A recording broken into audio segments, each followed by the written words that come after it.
आज मोठे चांगले कोळंबी आणली, ते का आला लसूण कोथिंबीरची पेस्ट लावलं, लाल मसाला लावलं, लिंबू मीठ लावलंय। नंतर एका वाटीत मी सगळं मसाले काढून घेतलं, तांदूळ पीठ, कॉर्नफ्लॉवर, थोडंसं लाल मसाला घातलं, चाट मसाला, काळी मिरी, जिरा पावडर, मीठ असं सगळं वाटीतलं करून ते का लावलं। आणि काही मी मग तवं ठेवलं आणि तव्यावर मग ते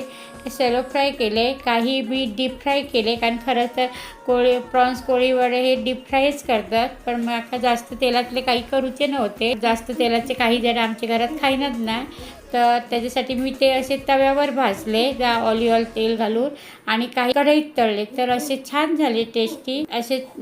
जेवणाबरोबर चुरचुरीत आणि आतून मऊ